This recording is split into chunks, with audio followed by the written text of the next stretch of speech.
बातम्यांचा बुलंद आवाज महा 24 तास.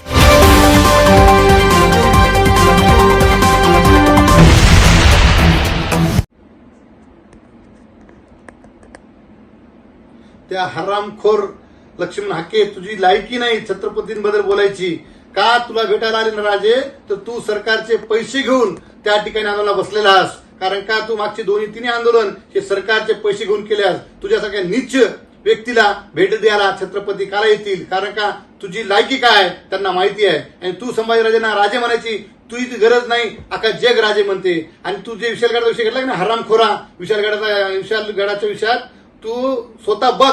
छत्रपती संभाजीराजेंनी सगळ्या लोकांना थांबवलंय वर जाताना, कुठलाही अनुचित प्रकार घडू नये यासाठी संभाजीराजे सर्व मावळ्यांना त्या ठिकाणी घेऊन शांततेत वापस आणलेत. पहिल्यांदा तू विशालगडाचा पूर्ण अभ्यास कर, नंतर महाराजांना बोल. महाराजांबद्दल बोला एवढी तुझी लायकी नाही. हरामखोरा, पैसे घेऊन आंदोलन करतोस तू छत्रपती बरोबर बोलतोस, छत्रपतीच्या गादीबद्दल बोलतोस. शिवशाहू फुले आंबेडकरांच्या विचारांचे खरे छत्रपती संभाजीराजे यात महाराष्ट्रात काम करतायत.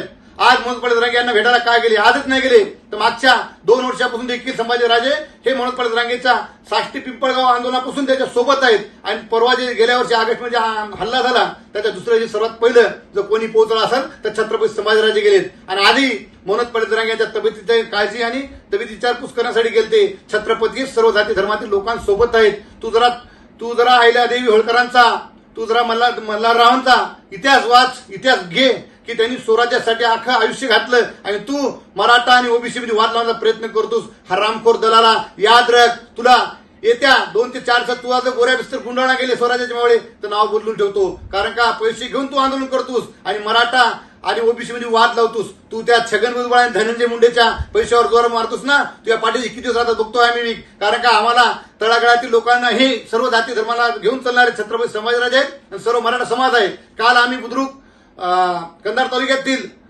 डिग्रज बुद्रुकला आम्ही छत्रपती शिवाजी महाराज पुतळा अनावरण केलं. त्या ठिकाणी देखील ओबीसी बांधव 70% आहेत.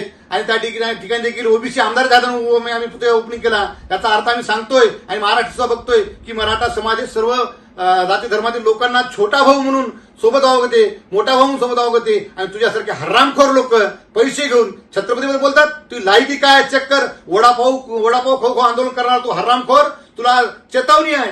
तुला जर तू येणाऱ्या काळात नाही जितेंद्र आव्हाड केला तर याद राख बेटा, तुला चेतावणी आहे. तू ताबडतोब आता छत्रपतींची माफी माग, अन्यथा तुला आम्ही सोडणार नाही, गय केल्या जाणार नाही. तू जर दुसऱ्या कशासाठी बसला असतास किंवा तू खरंच समाजाचे पुळकावून बसला असतात तर तुला संभाजीराजे खुद भेटायला आले असते, तुझी विचारपूस केली असती. परंतु तू 4 पैसे घेऊन विकले ना हरामखोर. तुला भेटा येतील का छत्रपती? तू लायकी आहे का हरामखोरा? छत्रपती बोलताना याद राख, येत्या 2 दिवसात तू छत्रपतीची माफी नाही मागलास तर गाठ स्वराज्याशी आहे. एवढं तू लिहून ठेव. तुला स्वराज्य पक्षाचे मावळे व छत्रपती घरावर प्रेम करणारे सर्व शिवप्रेमी तुला दिसत ठोकल्याशिवाय राहणार नाहीत बिर्या. एवढे तू आजचे चेतावणी आहे किंवा धमकी काही समज, तुला आम्ही बघून घेऊ.